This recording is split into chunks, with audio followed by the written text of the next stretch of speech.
دوستان وقتتون بخیر باشه. امروز می‌خوایم در مورد گذشته ساده یا سیمپل پست استفاده کنیم. بچه‌ها گذشته ساده رو چه زمانی استفاده می‌کنیم؟ زمانی که هر اتفاقی یا هر کاری رو ما در گذشته انجام داده باشیم، چه ما چه اشخاص دیگه، میتونیم از سیمپل پست یا گذشته ساده استفاده بکنیم.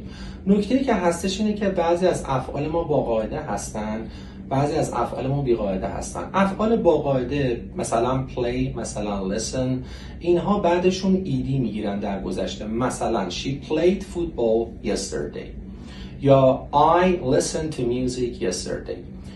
یک سری از افعال دیگه هستن که بی قاعده هستن. اینها در زمان گذشته شکلشون عوض میشه، مثل فعل go که میشه went، یا come که میشه came، یا tell که میشه told، یا say که میشه said.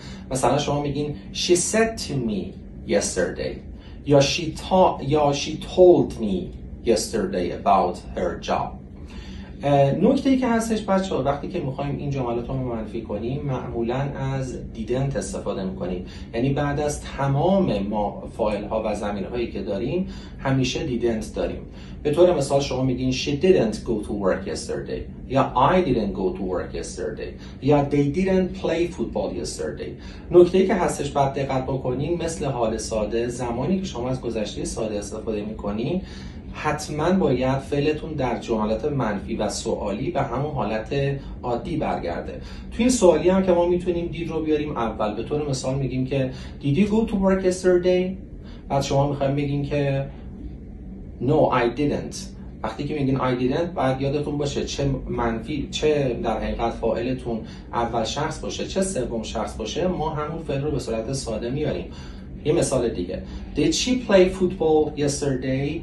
No, she didn't play football yesterday. اگر دقت کرده باشین چه توی سوال و چه توی جمله که منفی بود ما فعلمون کاملا به صورت ساده بود.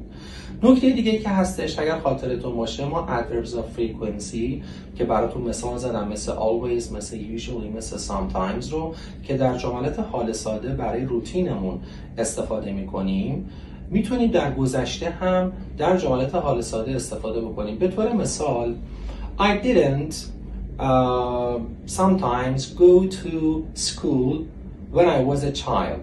میخوایم بگیم زمانی که من بچه بودم گاهی اوقات نمیرفتم مدرسه. یا مثلا من اغلب صبحونه نمیخوردم زمانی که بچه بودم. I didn't often have breakfast when I was a child. وقتی که بچه بودم معمولا صبحونه نمیخوردم. پس قیدهای فریکونسی که توی زمان حال ساده برای روتین هامون استفاده میشن، میتونیم در گذشته ساده هم اونها رو داشته باشیم و اشاره بکنیم به کارها و عادتهایی که در گذشته داشتیم و اونها رو انجام میدادیم یا انجام نمیدادیم.